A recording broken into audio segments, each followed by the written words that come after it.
In this video, I'm going to try and give you a concept of what the process of sleep is all about. In its key, most logical sense, getting to sleep is all about a process of de-arousal. So it stands to reason that any form of arousal will actually stop us from being able to sleep well.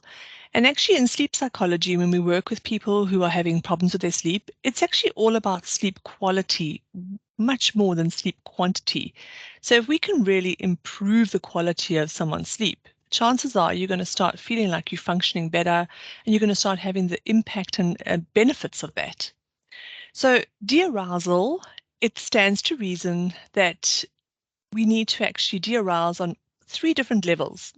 Our mental level, so we need to have a calm mind and I suppose not a highly stimulated mind at the time that we want to go to sleep. We need to de-arouse on a physical level, so we need to have enough fatigue to cause sleepiness for us. So we need to kind of feel tired. And of course, we need to de-arouse on an emotional level. So it stands to reason that if I'm very sort of worked up or I've got something that's going on, including being very excited about something or kind of caught up in something that's quite emotionally stressful, that these are all things that are going to cause an emotional arousal. So we need to make sure that we are de-aroused on an emotional level too. And this is a key factor for improving sleep because insomnia, which most of us understand as difficulty getting to sleep and staying asleep, has been shown to not only be a nighttime problem, but is in fact a daytime problem. So insomnia really is a condition of hyperarousal, so too much arousal in the system. So levels of arousal during the day are equally important as much as levels of arousal during the night. So if I'm somebody who's on the go, go, go the whole time, constantly kind of working off this sort of highly aroused, stimulated energy, and whether that's my mind that's always busy, whether I'm actually physically always busy, whether I'm emotionally kind of aroused the whole time, it's difficult to sometimes just go from that to completely de-arouse. So there is a need to kind of have this space where we actively and consciously de-arouse our system in order to go to sleep. Probably the best metaphor I can think of is a very simple one, but I kind of need you to play along and play imagination with me. So imagine for a moment that you and I are given this amazing gift of being able to breathe underwater. So it's almost like we don't need tanks, we don't need anything else. We can actually just breathe as if we were born that way. So now we want to go test it out. So here we are. I'm going to take you to this amazing public pool that I know of that has this fantastic deep end where we can go and sit at the bottom of the pool very safely and breathe underwater and experience what it's like to do that. But it just so happens that it's a 40-degree day and it's boiling hot out there. So when we get to this public pool, it is completely packed with people. There are people shouting, jumping, screaming, laughing, splashing, you name it. But here we are in the deep end, and there's lots of noise around us. So there's people, there's movement, there's light, there's splashing.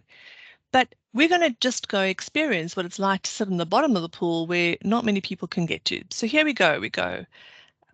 Here's the water above us. And as soon as our head is under the water, the first thing we notice is that it's a little bit more muffled, the sound. It's a little bit less busy when we sort of are under the water. We're still very aware of the sound and we still actually know it's there and we still got people jostling around us, but it's just a little bit more muffled.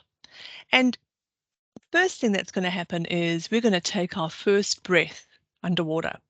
So this is what we do. We take our first breath, and you and I will look at each other with this sense of amazement, really, because our whole focus has just gone from everything else going on around us to this amazing internal process of noticing what it's like to just be able to breathe underwater the same way we can breathe above water.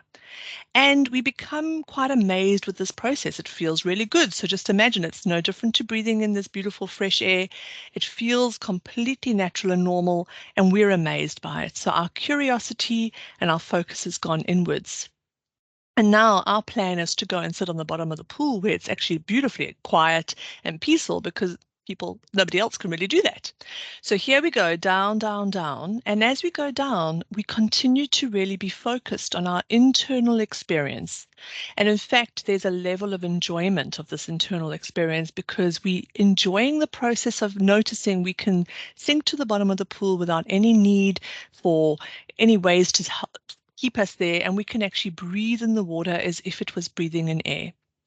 And as we come down to the bottom of the pool, there's nobody really around here, just you and me, and we're sitting down on the bottom of the pool and just kind of really just being amazed by this beautiful sensation.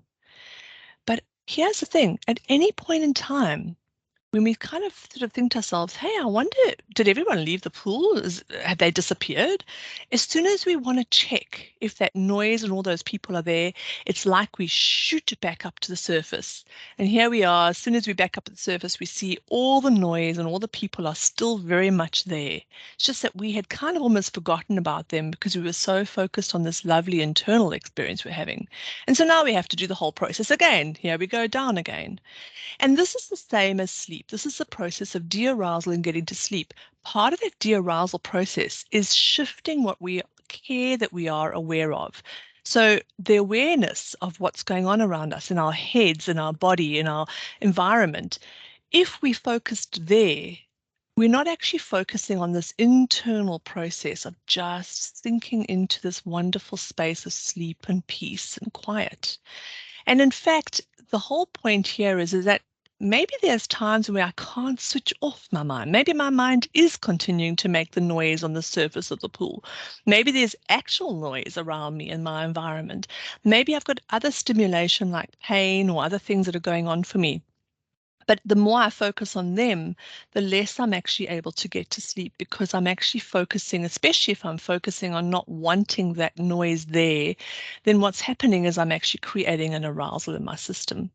So part of the process that we're going to talk a little bit further about is how do we approach kind of working with our sleep to de-arouse enough, shift our focus from this external things that we are aware to what's happening internally and bring that focus on the peace, the quiet, the enjoyment of just what's happening and relaxing the system and coming down into a space of calm and peacefulness regardless of what else is going out there.